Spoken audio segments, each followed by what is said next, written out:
is Cool Planet, the sustainable wellness podcast where two hot, lifelong friends talk about caring for ourselves, our families, and our planet, with humor, honesty, and maybe a little ranting along the way. I'm Mer. I live in London after spending most of my life in California and New York and a few minutes in Texas.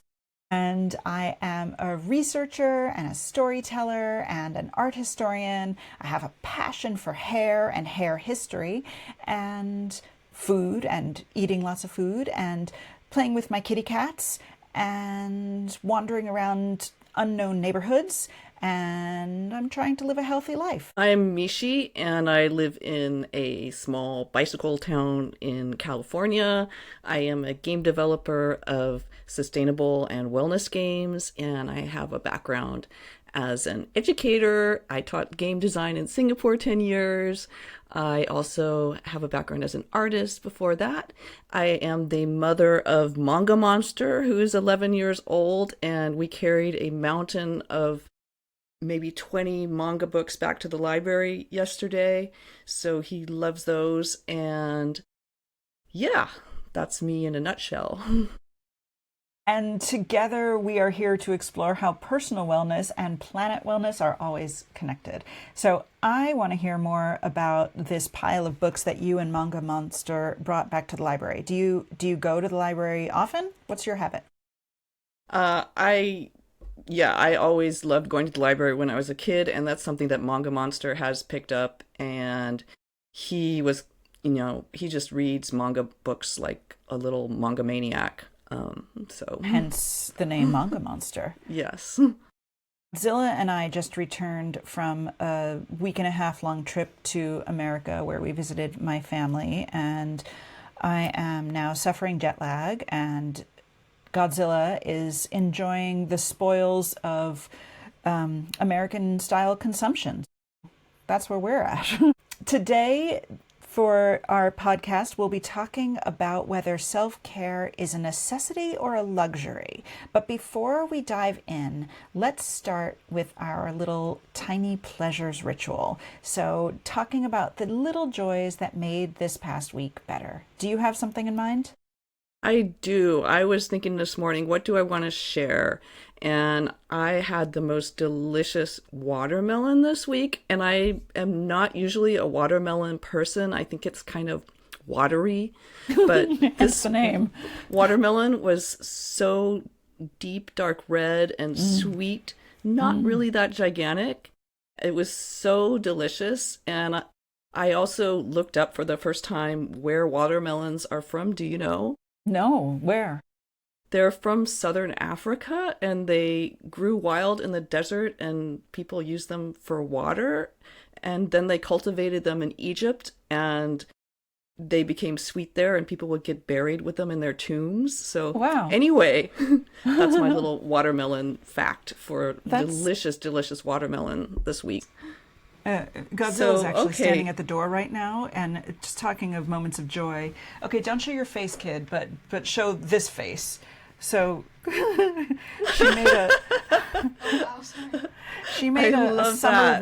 summerween jack-o'-lantern, which is a watermelon that she's carved really cute.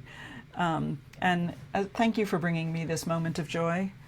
I also am not a huge melon fan in general, but sometimes in the heat of summer, there is nothing better than just a delicious watermelon, especially when it's cold from the refrigerator. Yum. It's so juicy, so refreshing. My little pleasure this week, well, as I mentioned, we were visiting family in Florida, and my 18-year-old niece, who's heading off to college, has a song that was her song of the summer, and she introduced it to us, and we have not been able to stop playing it or singing it. So I will recite it for you now. It goes like this. It goes, oh, I have to remember it. Oh no, how am I going to do that? Okay, hold on. I have to think. Okay, I remember. Okay, I remember it now. It goes, I like to dance when I party. I like to kiss everybody. Where the heck is Saki? She's waiting down in the lobby. And it goes on and on and on. But isn't that awesome? Maybe Wait. it's not as awesome to you right now. So did she make that up, or? No. It's a real song. It's by a K-pop band called Le Seraphim, I think. And Okay. yeah, I will repeat it for you. It goes like this. I like to dance when I party. Everybody. I like to kiss everybody. Where the heck is Saki? She's waiting down in the lobby. I'm trying to something. Go get her. Yeah, let's have a party. Something like that. It's really good. You should listen to it. Okay, I'll take your word for that. So that was my tiny pleasure for this week. And it's the gift that keeps on giving because I can't stop singing this song. Okay, cool.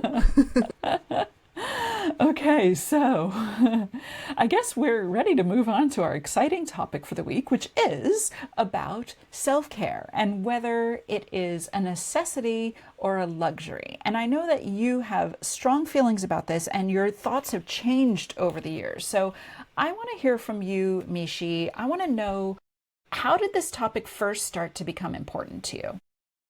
Okay, yes, I want to talk about whether wellness is for the well-off and how I changed my opinion about it. And I this topic is a little bit hard for me because I'm going to share some things from my personal life, but Mur is going to put me back on track if I kind of freeze up like a rabbit and need a little help remembering what I wanted to say about this. I got All your right. backs. So, yeah. So about over a decade ago, I was writing my second book called Transnational Play. It was a book about how people play games around the world, and I looked at mobile game development in Southeast Asia, and I looked at eco art and playful games in Latin America, and I had one chapter on wellness games.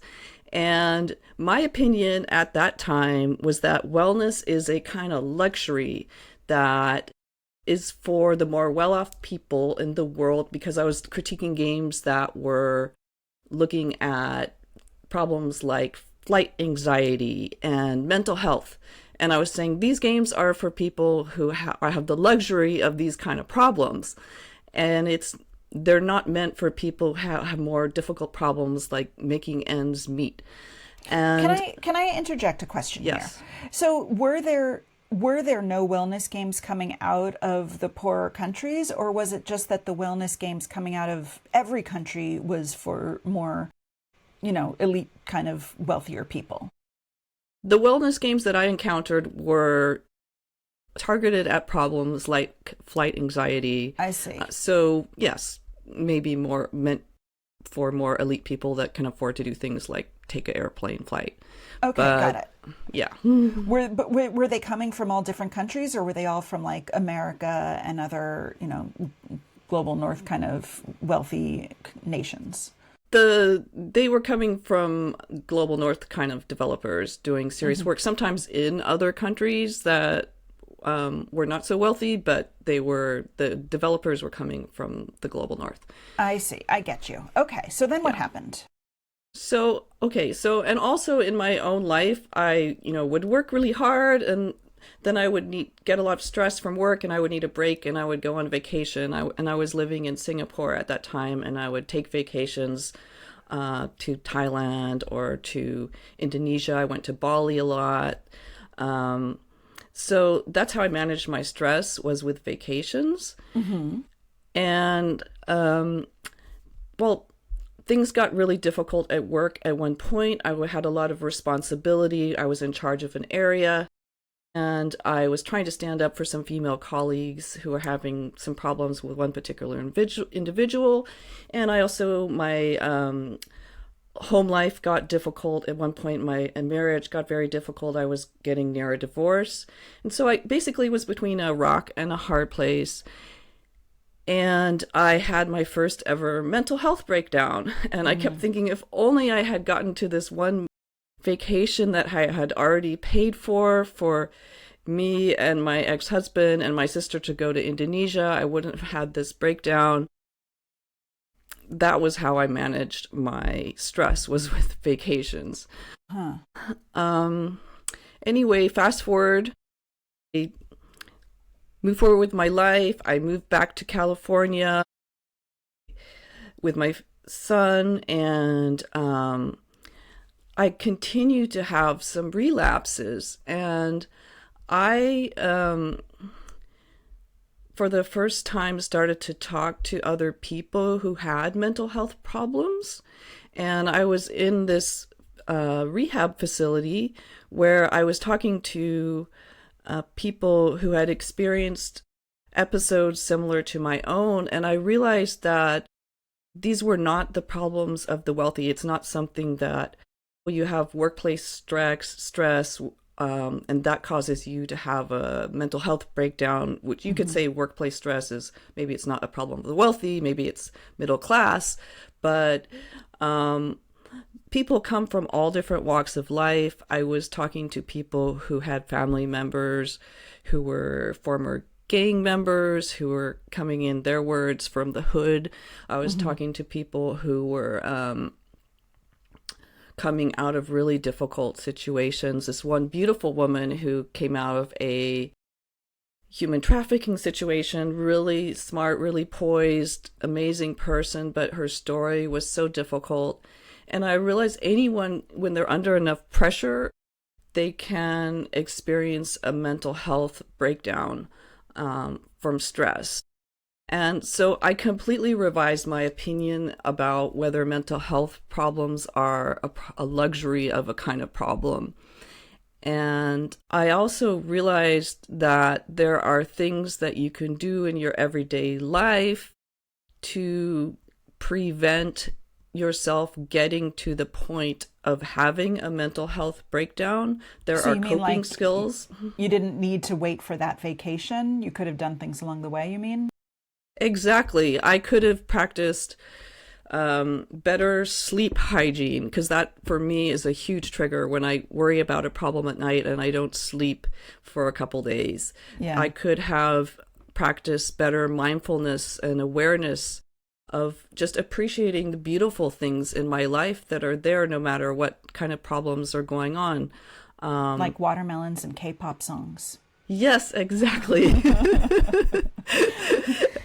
Delicious watermelons and spending time with Manga Monster and all that kind of wonderful stuff. And I'm not saying that you can solve everything with self-care. There are times when you get to a point when you've been through something really difficult, like you've been through human trafficking or you've been through war, you have post-traumatic stress syndrome and you need professional help. Whether that is therapy or medical help, psychiatric treatment. I'm not saying that sometimes you don't need professional treatment or that there's anything wrong with just getting therapy in general to deal with stress of everyday life. But I am saying there are all these wonderful coping skills that I've learned since. Especially I've learned to appreciate the present moment so much more, because I come from this background of this German family that was always worrying about things in the future, and my parents were both academics and we were always very much in our heads. And I used to always be worrying about the future or thinking about the past, and it's just wonderful when you realize you can be here right in this present moment, whether it's a good moment or it's a difficult moment. Some difficult moments I had, like I take care of my elderly 86-year-old dad a lot, and I took him to ER last week and was in there for about 14 hours straight. But I was practicing that awareness of just being there and being the best that I could be at that moment in that situation, and that helped me through it. Well, let's circle back and talk through some of the details. So you started by explaining that what really, like, I don't know, illustrated your philosophy was that these serious games coming out of global north kind of developers they seemed, I don't know, maybe superficial, first world problems sort of things that they were addressing. So, but now you recognize that everyone, no matter what kind of background they come from, has a need for wellness. And so I get that. I think one thing that I'm curious is why what have you come up with to explain why games, at least at that time, were only for the wealthy? Why are wellness games not dealing with, more inclusivity or different kinds of problems? Well, honestly, I think wellness games are not as popular yet Mm, as other game genres. People play casual games, people play combat games, people play all the different kinds of entertaining games that are out there, but wellness games are more of a niche genre. So I think it's something that is still in the works. I mean, with my own company, Carrot Houses, we're making wellness games, and we made a virtual reality wellness game for mental health fitness, and we're working on a nutrition game right now, which I want to be accessible to everyone. Um, and I'm figuring out ways to make that possible so that everyone can use it. It's a mobile game, so at least that makes it accessible in that way. Um, but yeah, it's I think I don't really fault the designers as much as I did for only thinking about their own problems, because I think it's natural. We want to solve our own problems first, and yeah, wellness is one of them. yeah. Um, but I think we can be more inclusive when you make a game that's aimed to solve flight anxiety that's less inclusive. Or if you have a wellness club, like shifting from games to more wellness topics, like there's all these fancy wellness clubs popping up that Mhm. have exclusive memberships and these fancy spa treatments. There's ways to practice wellness in more everyday ways that you can just do at home and really enjoy. Um, Wellness doesn't have to be this thing that's just for the wealthy. It's something that everyone can practice in their own daily life.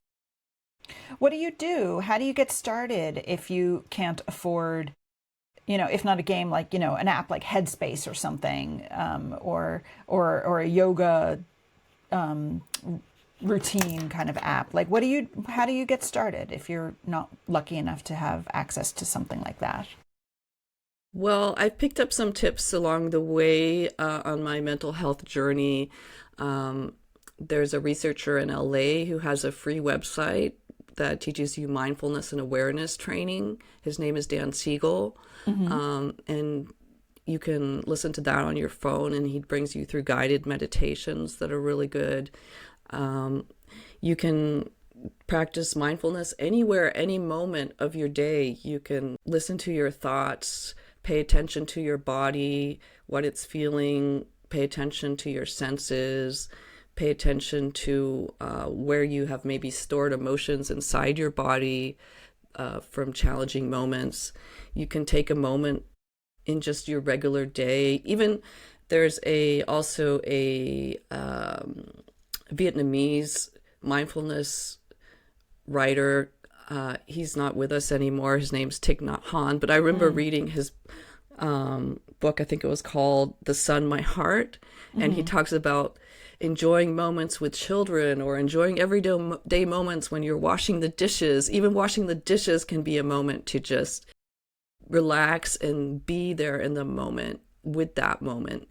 And it, I had the luck of doing I guess, a walking meditation with Thich Nhat Hanh when I used to work at Google, and mm, I was lucky enough that we had really, really, really prestigious speakers come to when I was working at the main Google campus, and so he came and led us all on a very slow, mindful walk across the Google campus, and it was a really moving experience. And I didn't know that he talked about washing dishes as a form of meditation, but I would like to say that I must be some sort of a meditation genius, because that is totally how I do it. Washing the dishes for me is like my moment of zen, my moment alone when nobody's talking to me and I'm not staring at a screen. And even if I am listening to something, I can't really hear it over the sound of the water running. And it just, there's the sensuality of touching the dishes and the wetness and making sure that you scrub away every last bit. And am so gratified to find out that I've been doing something like mindful and self-caring all of this time just by trying to survive without a dishwasher. I know. Washing dishes is something that I've always hated, and I used to leave little notes around for my ex saying like the dishes, los trastes no se lavan, the dishes don't wash themselves. But yes, even you can enjoy washing dishes or cleaning up around the house, and I think cleaning can also be kind of meditative.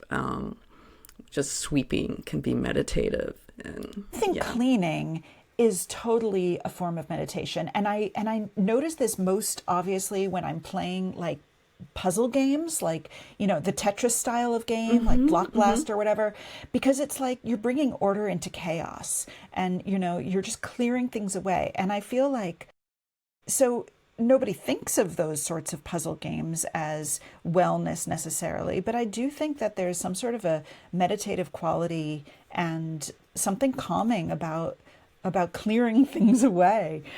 What do you I how do you totally categorize agree. those? I Yeah? went to this women games developer meetup in San Francisco last week, and a lot of the indie developers, they were making these really cool cozy games. I don't know if you know that genre, but there's sort of these relaxing puzzle games that That's totally my space. they're Tell me just more about very them. What is it? chill. Yeah. And yeah, it was really cool. I love the aesthetic of them too. They're just like these kind of simple pixelated games. So My favorite of those is called I Love You, Hue. I love Hue, so it's like color matching and trying to put things in. It's so beautiful. But then I kick myself because I'm like spending too much time in front of a screen. Do you have any thoughts on self-care, screens, apps?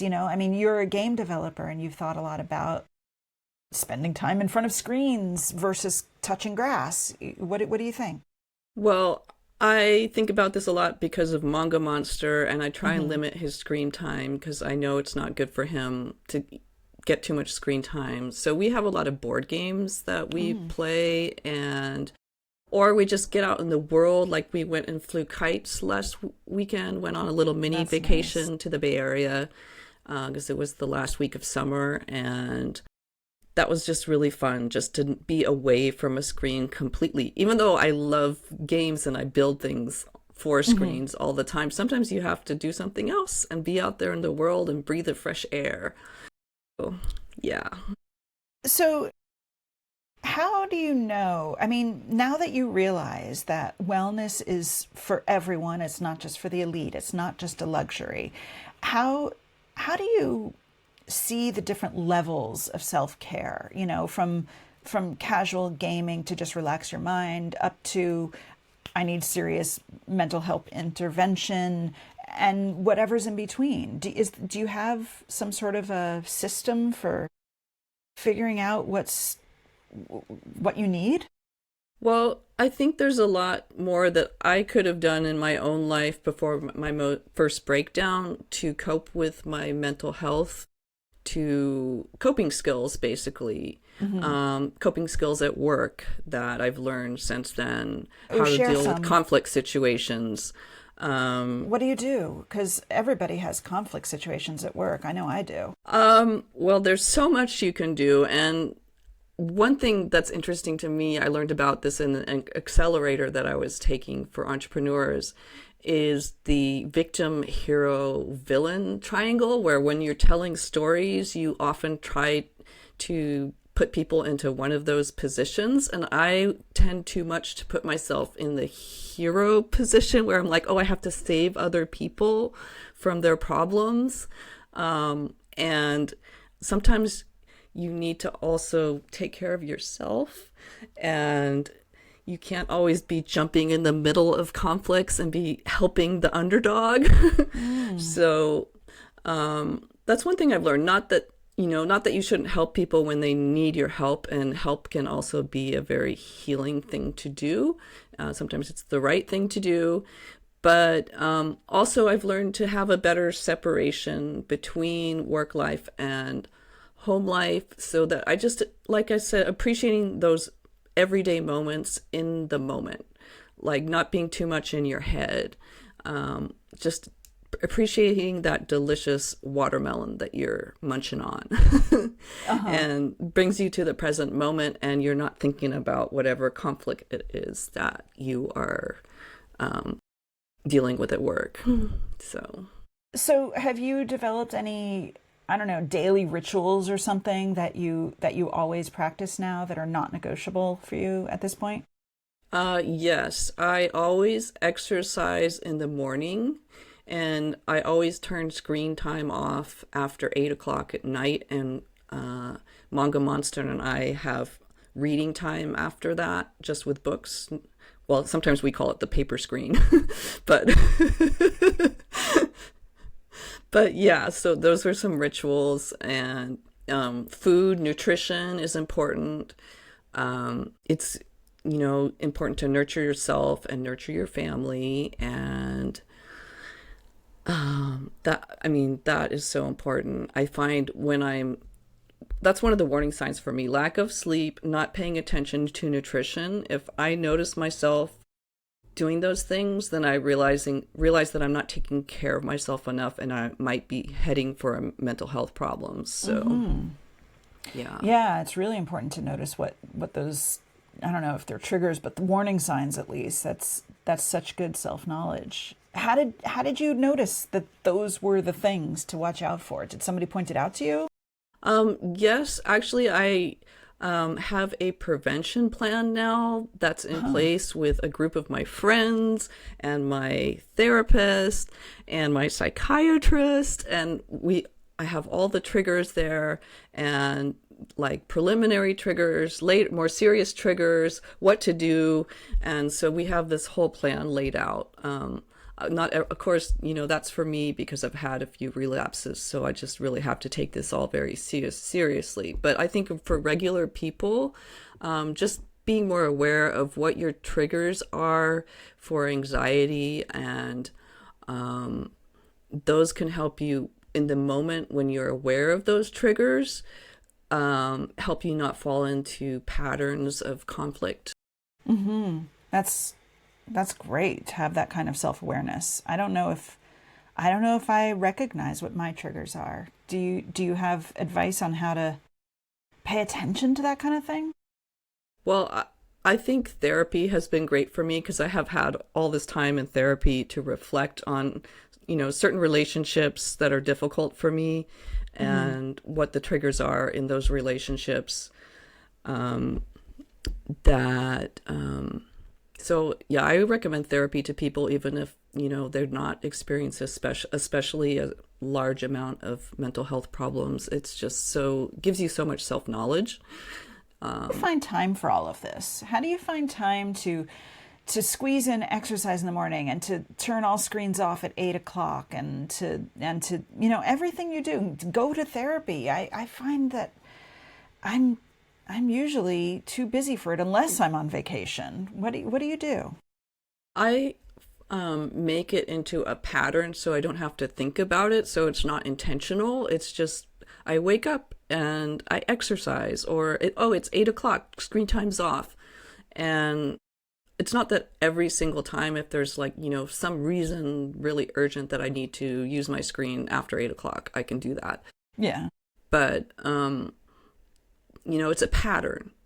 I think making things patterns into rituals and patterns is super helpful, so you don't have to be thinking about it. You just do it. Coming back to the original title, I guess, for this episode about whether wellness is luxury or essential. Let's talk about the luxury side of things. All right. Okay. First of all, where do you draw the line between luxury and essential? Do you know? Do you have a boundary in place?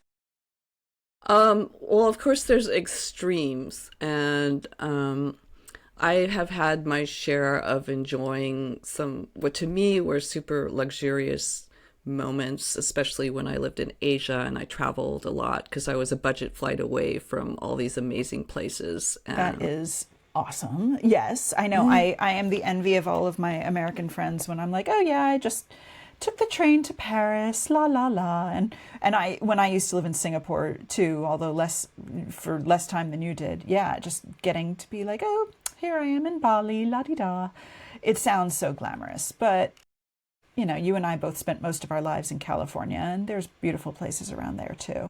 Yeah, there are beautiful places wherever you are, even in your own hometown. And that's part of the reason I wanted to do this podcast is I realized, oh, like to me, it's just everyday Davis, small town in California, but it's actually wonderful because I can just go to the park on Sundays and meditate, and I can go to the park on Fridays and do a yoga session, and I can go to the bike collective and go to the farmer's market and all this fun stuff that is just every day, and I appreciate it, but it's also amazing.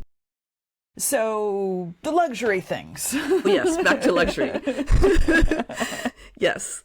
So when I lived in Asia, one of my favorite luxurious wellness things that I used to do was getting massages. I sampled the massages from Thailand where they walk on your back. I sampled the more Chinese style massages where it's almost, I feel like they're a car mechanic and they're fixing you up. And maybe the next day you fall apart, but it feels like something's being fixed. And then my favorite is the Indonesian massages that are like these curvy, repetitive motions that are so relaxing.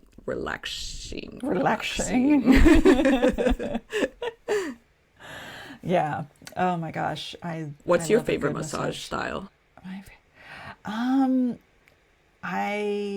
At the moment, I'm really craving a Korean bathhouse with a massage. So they do this thing where they scrub you with like scrubby mitts, like what you would use on dishes, but they're using it on your body, and they get everywhere. It gets quite intimate at a certain point, but you're like in this wonderful, you're on this like slab, you're in this hot environment, and there are these Korean women just flopping you around on like a wet fish on these slabs and scrubbing you with these scrubby mitts, and you're all covered in suds, and you're lying down, and they wash your hair for you while you're lying down, and they cover you in cucumbers. And yeah, I could go for a Korean massage. Does it make you feel like you're a kid again because they're like doing all these things for you, or? I felt like I was furniture and I was being sanded. That sounds amazing. I really enjoyed it. I have to say that's one thing I miss here in London. I haven't discovered anyway any Korean bathhouses, but a lot of different types of massages that California being such an open, permissive hippie culture, I feel like they all exist there. And London is a little bit more uptight, and it's a lot harder to find those kinds of luxuries here. Do you remember the Russian bathhouse we went to in New York one time? Yes. Okay, there is a Russian bathhouse here in London, and it's amazing. But okay, so that was awesome because they put us in the hottest room I've ever experienced, and then they started like beating the crap out of us with like oak leaves or birch branches, or what was it? Birch branches, yes. Birch branches. Yeah. Yes. And they didn't take us out of the room with all the other people still sitting in that hot room. So you're like being attacked by this big Russian dude with like birch branches. Huge muscly Russian guy. And then just when you think you're gonna hairy. Very, you think you can't take it anymore. And I remember he like kind of stands you up and marches you down into this freezing cold dip, and then from there you're still too disoriented to know what's going on. And then he marched you into like a sauna, like a hot room. Yeah. And it takes a few seconds to come to your senses in there. It was like the horror wellness treatment or something. It was so scary. It was like a sensual shock to the system. Yeah. The one here in London that I've been to, not only is it essentially that same experience, but they also have you wearing hats. They have these funny little felt hats that you have to wear the whole time. Ooh. And I don't know the point different. of that, but I know anything that makes you wear a hat while you get a scary massage is, to me, a bonus. Cool. And then what I also love about those places was the cafe in the spa, or whatever you want to call it, had like, borscht and vodka for the Russians, and then like wheatgrass juice for like the hippies, and it's I could covering use all some the wheatgrass bases. juice right now. Oh, so good. I could also use borscht. I love borscht. Borscht is Eaten. yummy. I know. Okay, but what about, have you experienced, or have you, maybe not you personally, but been aware of, like, things that are luxury wellness rituals that you think are just a waste of money? I guess I personally have never been into like manicures and stuff like that. I know a lot of women are. And well, I did them a few times in Asia. In Asia, everything you do, it's cool because you get a massage with it. Like you go to get your hair cut and they give you a massage on your head. Or you That's go to fantastic. get a manicure and they massage or pedicure and they massage your feet. So that's fun. So if you mix in a massage with things, then I'm cool with it. But But if they just paint your nails, meh. yes, yeah, like I could do that myself. Like I always think of like these celebrity treatments that you hear about, like the vampire facial, where apparently they like, I don't know if they suck out your blood or if they use somebody else's blood and then they inject it into your face. And like Kim yeah. Kardashian and Gwyneth Paltrow and all these people are like into this kind of thing. And that just sounds ludicrous to me. And then I think, well, if I had their kind of budget, and it's maybe the equivalent of me spending $20 or $50 on a treatment, would I, maybe it would just be like, oh, that's a fun thing to try. Maybe it would be nice. Maybe I would look really great after. So I wonder if these luxury things that I find ridiculous are just relative, and that perhaps some of the luxury rituals that are very attainable to me would seem ridiculous to somebody who has a lot less money than I do. I don't know. I think some of them are probably just ridiculous, but that's just my thought. But is it ridiculous if it makes you feel good? I don't know. Is wellness I guess maybe that's it. What is the definition of like a wellness ritual of self-care? Is it just that it makes you feel good, or is there something else about it that it has to achieve or be defined by? Well, yeah, I mean, there's a lot of things we could include in wellness, and we could spend a whole episode just trying to define wellness. But for me, I think it's, I have my own definition of some wellness treatments are more luxuries and some of them are more everyday, and they're both great. When I can afford the luxuries and I have time for it, then that's wonderful. But the more essential everyday wellness things, like just cultivating your awareness and enjoying the moment, those things are just, I've learned that they're essential, that I just need them all the time. I think that's a fantastic summary of everything we discussed.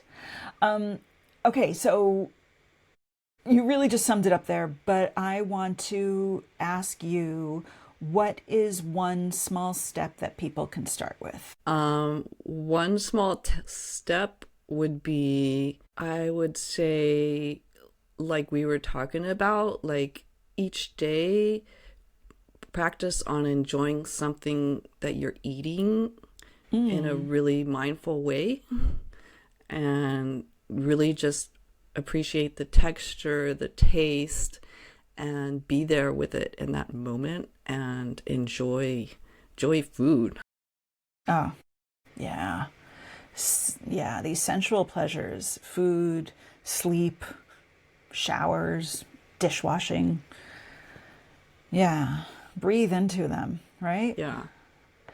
And then I guess my last question about this topic is, what do you wish existed that doesn't yet? What do I wish that existed that doesn't yet? I used to have, even when goes back to when I was like much younger, a teenager, but I once fantasized about this strange massage device that you would lie on top of it, and it was kind of like an art sculpture, but it was like a massage device, and you'd lie on top of it and it would just feel so good.